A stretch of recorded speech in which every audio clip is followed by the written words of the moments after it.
तो दोस्तों आज मैं एक्सप्लेन करने वाला हूँ हाल ही में रिलीज हुई एक बहुत ही बेहतरीन Telugu epic science fiction movie को, जिसका नाम है कल्कि 2898 एडी। ये मूवी काफी इंटरेस्टिंग है, आपको देखने में काफी मजा आएगा। और मैं यहाँ पर इंट्रो में ज्यादा समय नहीं लूंगा, आपको ऑलरेडी पता है कि इस मूवी के अंदर कौन कौन है, ये किसने बनाई है। ये मूवी काफी बड़ी हिट होने वाली है, उम्मीद करता हूँ कि आपको भी पसंद आएगी। और अगर आप चैनल के ऊपर पहली बार आए हैं तो वीडियो को लाइक कर देना, चैनल को सब्सक्राइब कर लेना, क्योंकि ऐसे ही इंटरेस्टिंग वीडियोस यहाँ पर आती रहती हैं। तो चलिए अब बिना किसी देरी के चलते हैं सीधा वीडियो की तरफ। कहानी की शुरुआत होती है महाभारत के युद्ध के अंत को दिखाते हुए, जहाँ पर भीषण तबाही मची हुई थी। हर तरफ सैनिकों की लाशें थी, मिट्टी खून से भरी हुई है। जिस बीच कौरवों का एक योद्धा चल रहा था जिसका नाम था अश्वत्थामा। अब अश्वत्थामा इतने गुस्से में होता है कि वो अर्जुन के बेटे अभिमन्यु की बीवी उत्तरा के गर्भ में पल रहे बच्चे की तरफ एक ब्रह्मास्त्र चला देता है। हालांकि देखो ऐसा हुआ तो था, लेकिन जो रियल कहानी है वो इससे थोड़ी सी हटकर है, इसके बारे में आगे बात होगी। खैर अब कृष्ण भगवान भी अश्वत्थामा की इस कृत्या से बहुत ही गुस्से में थे। कृष्ण भगवान अश्वत्थामा के माथे की मणि को निकालते हुए उसको श्राप देते हैं कि वो मरेगा नहीं, सड़ेगा, उसके शरीर को कीड़े खाएंगे, उसके माथे से खून बहता रहेगा, उसका कोई भी घाव कभी नहीं भरेगा। अब उसको इंतजार करना होगा कलयुग के अंत का, जब पाप बढ़ जाएगा और पुण्य बिल्कुल नहीं बचेगा, और तब जाकर वो अपने दशम अवतार में जन्म लेंगे। जैसे उसने आज एक गर्भ को उजाड़ने की कोशिश करी है, वैसे ही भविष्य में उसको उस स्त्री का गर्भ बचाना पड़ेगा जिसके अंदर उनका दशम अवतार पलेगा, और तभी जाकर उसका ये श्राप खत्म होगा। और ये जो मणि होगी ये खुद ब खुद उसके पास पहुंचकर चमकेगी, उसे इशारा करेगी कि हाँ वक्त आ चुका है। खैर अब इसके बाद कहानी आती है 2898 एडी में, यानी कि महाभारत के समय से आज तक कुल मिलाकर 6000 वर्ष बीत चुके हैं। महाभारत हुई थी 3102 बीसी में, एंड ये कहानी है 2898 एडी की। खैर अब हम एक ऐसी धरती को देख पाते हैं जहाँ पर सब कुछ तबाह हो चुका है, हर तरफ सूखा पड़ा हुआ है, कुछ भी नहीं बचा हुआ है सिवाय दुनिया के सबसे पहले और आखिरी शहर काशी को छोड़कर। अब यहाँ पर राज चलता है तो बस सुप्रीम रूलर यास्किन का, या फिर ये कहें कि कली का। अब यहाँ पर एक मेगा स्ट्रक्चर बनाया गया है जिसको कॉम्प्लेक्स बोला जाता है, जो कि एक असल में उल्टा पिरामिड है। कॉम्प्लेक्स के बाहर के कमांडर का नाम होता है मानस, जो कि यास्किन का एक प्यादा है। और ये जो वक्त है ना, एक ऐसा वक्त है जहाँ पर इंसानियत बिल्कुल खत्म हो चुकी है। पीने को पानी नहीं है, खाने को खाना नहीं है, लेकिन एक बात है कि टेक्नोलॉजी बहुत ही ज्यादा एडवांस हो चुकी है। मतलब फ्लाइंग कार्स, ग्रेविटी को मात देने वाले डिवाइसेस, रोबोट्स और भी बहुत कुछ। मतलब अभी के वक्त में जो कुछ भी आप इम्पॉसिबल सोचते हो वो इस वक्त में बिल्कुल पॉसिबल है। इसी कॉम्प्लेक्स के अंदर ढेर सारे अमीर लोग रहते हैं, उनको सारी फैसिलिटीज मिलती हैं, और बाकी जो बेचारे गरीब लोग हैं उनको यहाँ वहाँ से इस जगह पर काम करने लाया जाता है। यहाँ पर कुछ बाउंटी हंटर्स भी है जो कि कुछ यूनिट्स इकट्ठा करते हैं, और अगर किसी के पास 1 मिलियन यूनिट्स हो तो वो कॉम्प्लेक्स में एंटर कर सकते हैं। यूनिट्स को आप न्यू एज का पैसा मान सकते हो। और यहाँ पर ऐसी टेक्नोलॉजी भी है जिससे किसी भी इंसान के ऊपर आप स्कैन करोगे तो आपको उसका पूरा डेटा मिल जाएगा। उसके पास कितने यूनिट्स हैं, वो क्या क्या करता है, उसका क्या नाम है, या फिर वो क्या कर सकता है, सब कुछ यहाँ पर पता चल जाता है। अभी इस दुनिया के अंदर इस वक्त में महिलाओं का हाथ तो सबसे बुरा होता है, स्पेशली जो वर्जिन होती हैं, क्योंकि ये जो यास्किन है वो एक तरह से कली डीमन है। वो खुद को भगवान मानता है, 200 साल से ज्यादा तो उसकी उम्र है, और वो हर एक फीमेल को अपने ही सीड से प्रेग्नेंट करता है। असल में उसको एक ऐसी लड़की चाहिए जो उसकी सीड को 120 दिन से ज्यादा अपने गर्भ में रख सके, और फिर उसके गर्भ को एक्सट्रैक्ट करके वो एक सीरम बनवाता है ताकि वो खुद को सबसे शक्तिशाली बना सके। लेकिन ऐसी कोई भी लड़की अभी तक जिंदा नहीं है जो कि 100 दिन से ऊपर इसको संभाल सके,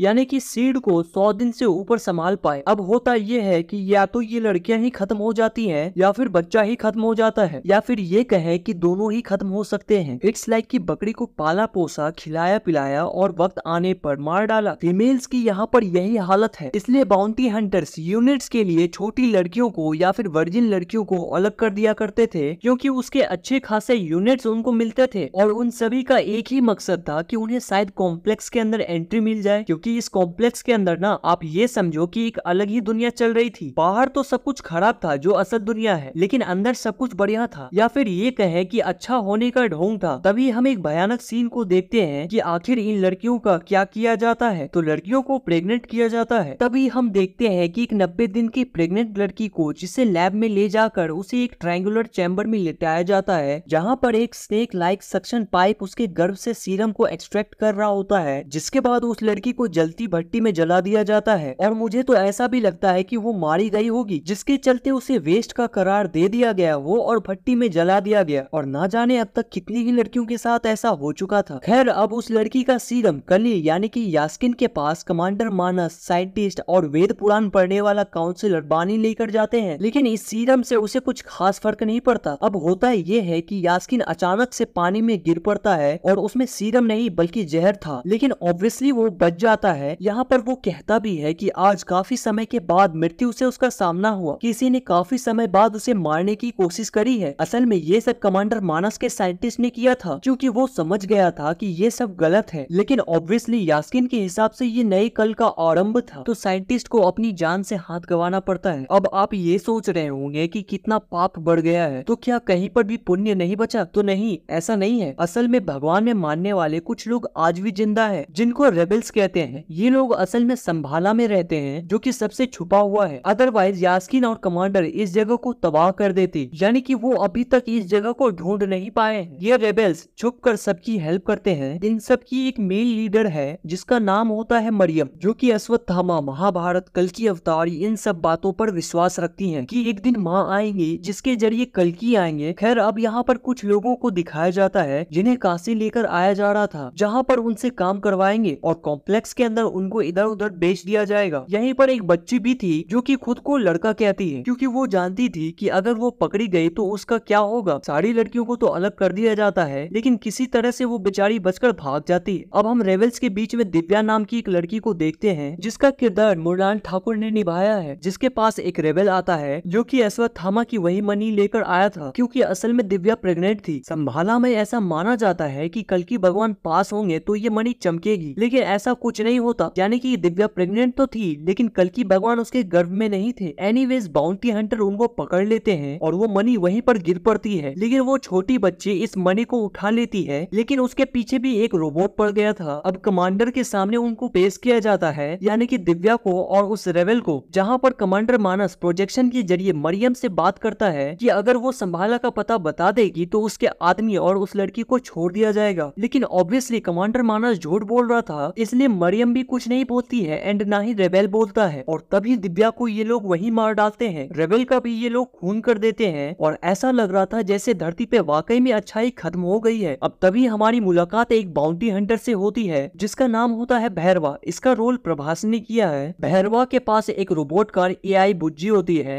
जो कि एक लड़के को 5000 यूनिट्स के बेसिस पर एनालाइज करती है, जो कि उसी ट्रक के अंदर आया था जहाँ पर एक छोटी बच्ची भी थी, यानी कि वो छोटी लड़की जो कि भाग गई। अब यहाँ पर हर एक बाउंटी हंटर की यही इच्छा है कि वो 1 मिलियन यूनिट्स को कमा के कॉम्प्लेक्स चले जाए। सेम यहाँ पर भैरवा का भी यही सपना था। अब भैरवा यहाँ पर खूब लड़ाई करता है और उस लड़के को कैप्चर कर लेता है, क्योंकि वो एक बहुत ही अच्छा फाइटर होता है। अब भैरवा की बात करें तो उसको बचपन से ही कैप्टन ने पाल पोस कर बड़ा किया था, लेकिन कैप्टन उसको ही बेचने वाला होता है, लेकिन उससे पहले ही भैरवा कैप्टन को बेच देता है। It means he was very smart. लेकिन फिलहाल भैरवा कर्जे में है, वो रेंट नहीं दे पाता, लोगों की यूनिट्स नहीं लौटा पाता, और भैरवा का बस एक ही सपना है कि उसको भी कॉम्प्लेक्स के अंदर जाना है, वहाँ पर रहना है और कुछ नहीं। और उसको एक लड़की बहुत पसंद करती है जिसका नाम रॉक्सी है। रॉक्सी को 70 दिन का कॉम्प्लेक्स में काम करने के लिए एक अपॉइंटमेंट मिलता है, और तब जाकर भैरवा उससे ये रिक्वेस्ट करता है कि एटलीस्ट वो उसको वहाँ पर लेकर चले। इसके चलते वो उसके लिए एक टेम्परेरी वाला 1 घंटे का पास भी बनवाती है। लेकिन वहाँ पर जाते ही हम ये देख पाते हैं कि आर्टिफिशियल दुनिया वहाँ पर कैसे बनाई गई है। वहाँ पर समुद्र है, जंगल है, सब कुछ है। मतलब कि जिस जंगल को आज हम लग्जरी चीज है जैसे बिल्डिंग बनाने के चक्कर में काट रहे हैं, तो उसी ब्यूटीफुल सी और जंगल को ही फ्यूचर में लग्जरी बताकर यूनिट्स ले रहे हैं ये लोग। और यहाँ पर वो दोनों पहली बार फ्रूट्स को देखते हैं, घोड़े को देखते हैं, जो कि उन्होंने अभी तक देखे भी नहीं थे। इनफैक्ट यहाँ पर उन्हें संतरा खाने तक नहीं आता था। अब ये लोग वहाँ पर काफी एंजॉय करते हैं, लेकिन भैरवा की हरकतों की वजह से एक गार्ड उसको पकड़कर वहाँ से भगा देता है, जिसके चलते वो बार में जाके काफी दारू पीता है, क्योंकि उसका सपना बस कॉम्प्लेक्स में रहने का था। तभी हम उस बच्ची को देखते हैं जिसका पीछा वो रोबोट कर रहा था, जिसके चलते वो नीचे एक पुराने शिव मंदिर में जाकर गिर पड़ती है, जो कि अंडरग्राउंड था, जहाँ पर हमारी मुलाकात फाइनली एंशिएंट अश्वत्थामा से होती है, जो कि किसी तरह से इस बच्ची को बचा लेते हैं। बच्ची अश्वत्थामा को मनी दिखाती है जो कि चमक रही थी, क्योंकि कल्कि अवतार किसी के पेट में पल रहे हैं। जी हाँ, एक लेडी थी जिसने यास्किन के सीड को 5 महीने से ज्यादा अपने गर्भ में रख लिया था, जो कि कोई और नहीं बल्कि उनकी ही लैब की एक फीमेल एक्सपेरिमेंट सम 80 थी, यानी कि सुमति, जिसका रोल दीपिका पादुकोण ने निभाया है। अब उसकी ही एक कलीग लिली उसको फंसवा देती है, जिसके चलते उसको भी सीरम बनवाने के लिए उसी ट्रायंगुलर चैम्बर में डाल दिया जाता है। लेकिन सुमति सरवाइव कर जाती है क्योंकि वो मशीन पूरी तरह से खराब पड़ गई थी और सुमति के गर्भ से सिर्फ एक ही बूंद सीरम एक्सट्रैक्ट हो पाती है। अब इसके चलते होता यह है कि पूरी जगह की लाइट चली जाती है। ये मशीन अचानक खराब हो गई थी। काउंसिलर बानी को खुदाई के दौरान महाभारत का एक बहुत ही खतरनाक हथियार मिलता है, जो कि अर्जुन का धनुष था, जो कि अचानक से ही एक्टिवेट हो जाता है और उसको कोई छू भी नहीं पा रहा था। काउंसिलर बानी उसको हाथ लगाने की कोशिश करता है, लेकिन उसको बहुत तेज झटका लगता है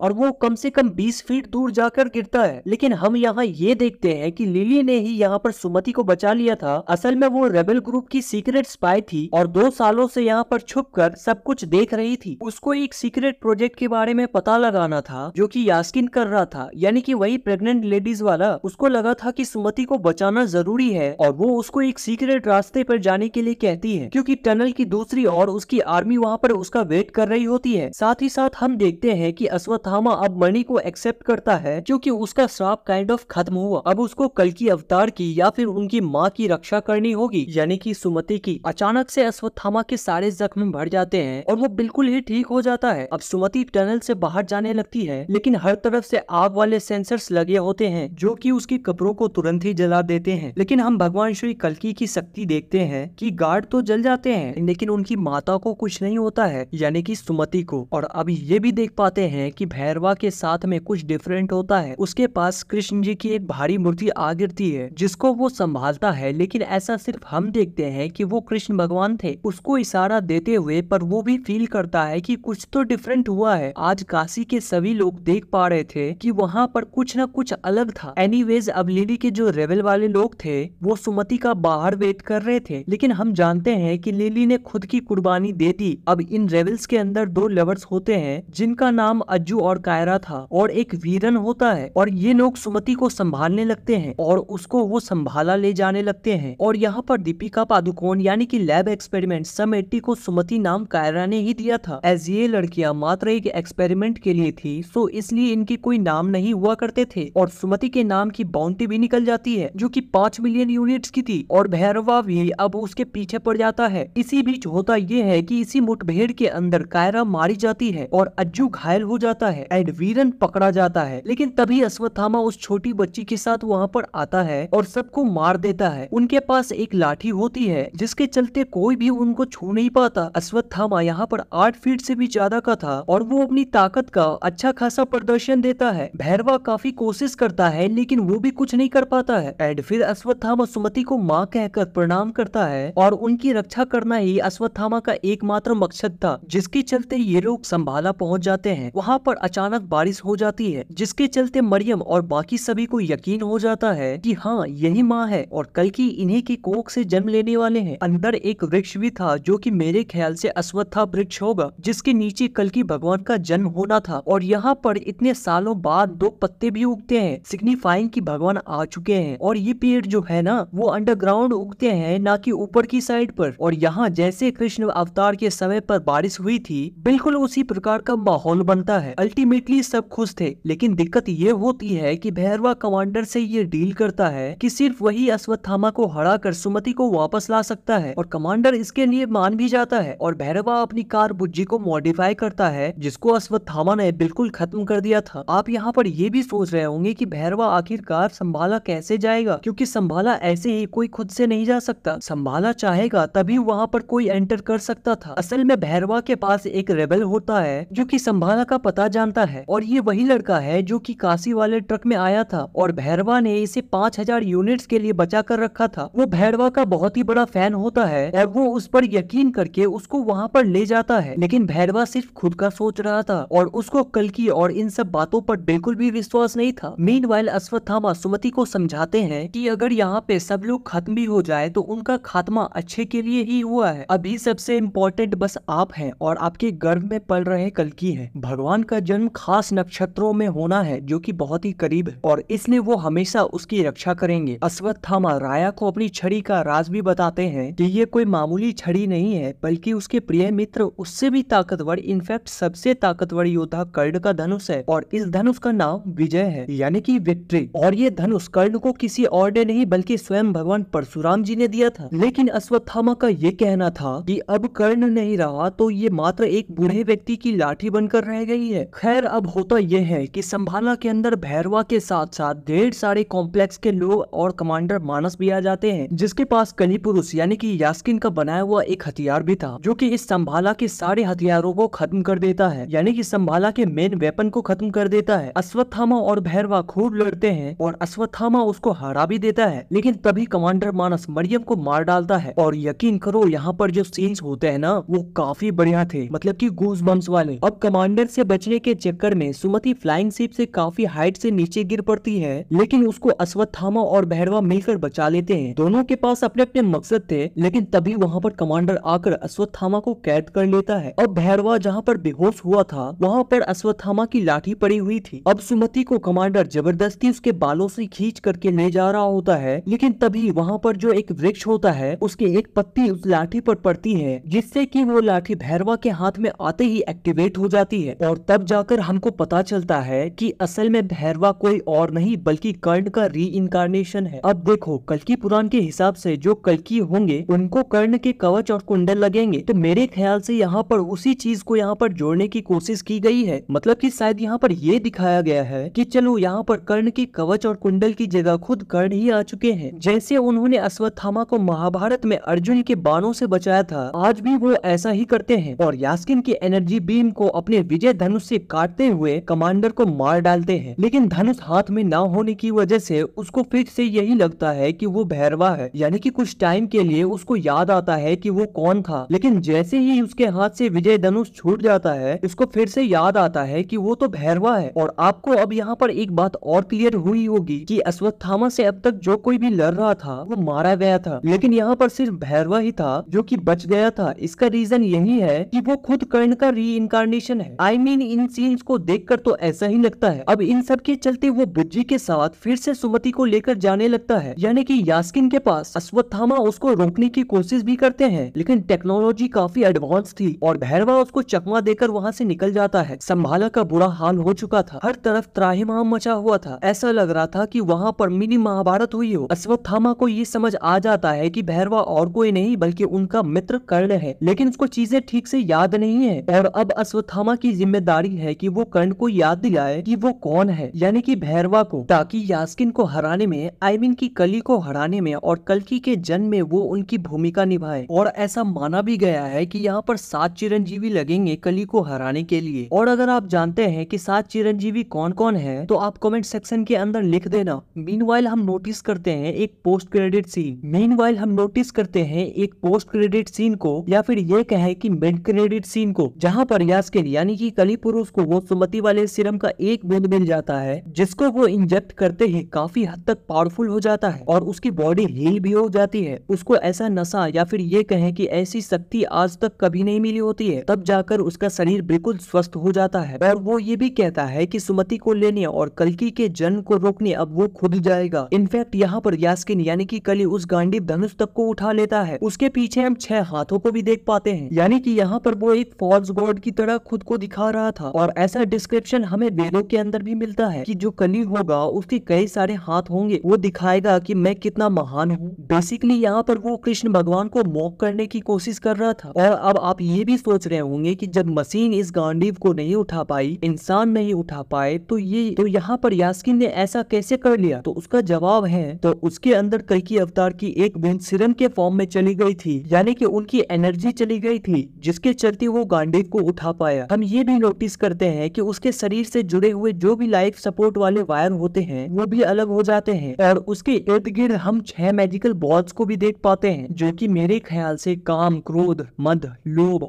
मोह और अहंकार को दर्शाते हैं। इनफैक्ट मैंने कहीं पर यह भी पढ़ा था कि जो कली है ना, उसको यहाँ पर खाली इन कुछ चीजों के अंदर ही जगह दी गई थी, जैसे कि सोना, प्रोस्टिट्यूशन और ये सब। तो माइट भी ये सब उनको भी दर्शा रहे होंगे। और अगर आप इस मूवी के अंदर देखोगे तो यहाँ पर यही सब चीजें हो रही थी। खैर, तो इसी के साथ ये मूवी यहीं पर खत्म हो जाती है। तो दोस्तों, ये थी कल्कि 2898 AD फिल्म की कहानी। उम्मीद करता हूँ कि आपको पसंद आई होगी। अब देखो मैं आपको एक इंटरेस्टिंग बोनस पॉइंट बताता हूँ। स्टार्टिंग में हमको दिखाया गया था कि कैसे अश्वत्थामा ने एक ब्रह्मास्त्र चलाया था उत्तरा की गर्भ की तरफ, लेकिन ऐसा डायरेक्टली नहीं हुआ था। असल में हुआ ये था कि अश्वत्थामा बहुत ही गुस्से में थे और उसने ये सोचा कि वो रात में जाकर पांडवों को मार डालेगा, लेकिन शिविर के अंदर उनके बच्चे होते हैं, जिस वजह से अश्वत्थामा ने पांडवों के बच्चों को मार दिया था। जिसके चलते होता यह है कि अर्जुन और भीम बहुत ही ज्यादा गुस्से में आ गए थे और वो अश्वत्थामा को मारने वाले थे। अब ऑब्वियस सी बात है, अश्वत्थामा जानता था कि अर्जुन और भीम बहुत ही ताकतवर थे। अश्वत्थामा इसके चलते डर गए थे और वो वेद व्यास के आश्रम में भाग जाते हैं, यानी कि वो उनकी प्रोटेक्शन लेने गए थे। अब जो पांडव हैं वो वहाँ पर भगवान कृष्ण के साथ आते हैं और जो भीम होता है वो तुरंत ही अश्वत्थामा को मारने के लिए दौड़ पड़ता है। अश्वत्थामा को लगता है कि अब उसका खेल खत्म हो चुका है, जिसके चलते वो पांडवों की तरफ ब्रह्मास्त्र चला देते हैं। अब इस चीज को देखते हुए अर्जुन ने भी अपना ब्रह्मास्त्र उसकी तरफ चला दिया था। अब भगवान कृष्ण जानते थे कि इसके चलते क्या होगा, आने वाली जनरेशंस खत्म हो जाएंगी, धरती खत्म हो जाएगी। इसके चलते उन्होंने वेद व्यास जी से ये कहा था कि आप ब्रह्मास्त्र को कोलाइड करने से रोक लीजिए, यानी कि यहाँ पर आपस में टकराने से रोक लीजिए। अब वेद व्यास जी ने यहाँ पर ब्रह्मास्त्रों को बीच हवा में ही पकड़ लिया था, जिसके बाद भगवान कृष्ण ने अर्जुन और अश्वत्थामा दोनों को कहा कि वो अपना ब्रह्मास्त्र वापस बुला ले। अब अर्जुन को तो ब्रह्मास्त्र को वापस बुलाने का मंत्र पता था, लेकिन अश्वत्थामा ये बोलते हैं कि उनको सिर्फ ब्रह्मास्त्र चलाना आता है लेकिन वापस लेने नहीं आता। इसलिए कहते हैं ना कि आधी नॉलेज हमेशा खतरनाक होती है। अब कृष्ण भगवान रिक्वेस्ट करते हैं ब्रह्मा जी को कि वो अपना वेपन वापस ले ले, लेकिन ब्रह्मा जी बोलते हैं कि अगर एक बार इस अस्त्र को किसी का नाम लेकर छोड़ दिया गया है तो वो उसको खत्म करके ही वापस आएगा। जिसके चलते होता यह है कि इस ब्रह्मास्त्र को रीडायरेक्ट कर दिया गया था उत्तरा की गर्भ की तरफ, जहाँ पर अभिमन्यु का बच्चा पल रहा था। अब होता यह है कि जो उत्तरा होती है ना, वो एक मरे हुए बच्चे को जन्म देती है, लेकिन भगवान कृष्ण उसको अपने गोद में लेकर उसे पुनर्जीवित कर देते हैं, जिसके चलते उसका नाम परीक्षित पड़ता है। और अब जाकर सेम टाइम पर कृष्ण भगवान अश्वत्थामा को श्राप देते हैं कि वो अब हमेशा जिंदा रहेगा, श्रापित रहेगा और हमेशा उसके घाव रहेंगे, उसके माथे से हमेशा खून बहता रहेगा। इनफैक्ट ये भी कहा गया है कि कृष्ण भगवान ने खुद उसकी मणि नहीं निकाली थी, बल्कि भीम ने उसकी मणि निकाली थी। अब देखो यहाँ पर मुझे इतना तो पता नहीं है कि यहाँ पर ऐसा एग्जैक्टली हुआ था या फिर नहीं हुआ था, लेकिन जो कल की मूवी के अंदर स्टार्टिंग वाला सीन है वो इसलिए दिखाया गया है ताकि आपको समझने में आसानी हो, क्योंकि हर किसी को हमारे इतिहास के बारे में प्रॉपर नॉलेज नहीं है। तो मे बी इस चीज को आसान करने के लिए कि हाँ भाई अश्वत्थामा को श्राप दिया गया था, उसकी मणि निकाली गई थी, इसीलिए इस चीज को सिंपल तरीके से दिखाया गया है। बाकी आई नो कि इस मूवी के अंदर और भी कुछ ना कुछ छोटी मोटी कमियां इधर उधर रही होंगी, या फिर ये भी हो सकता है कि पार्ट 2 के अंदर हमको और डिटेल में चीजें बताई जाएंगी। बाकी आप लोग बताना कि आपको फिल्म कैसी लगी। देखो मेरे हिसाब से तो मूवी बहुत ही बढ़िया है, देखने में मजा आता है। मतलब अगर आप फील के साथ देख रहे हो तो आपको डेफिनेटली गूज़बम्प्स जरूर आएंगे। और मुझे ऐसा भी लगता है कि ये मूवी इस साल की one of the biggest blockbuster में से होने वाली है। तो फिलहाल के लिए बस इतना ही। वीडियो पसंद आई हो तो लाइक कर देना, चैनल के ऊपर नए हो तो सब्सक्राइब कर लेना। मिलते हैं ऐसे ही किसी बेहतरीन वीडियो में। Till then take care and good bye.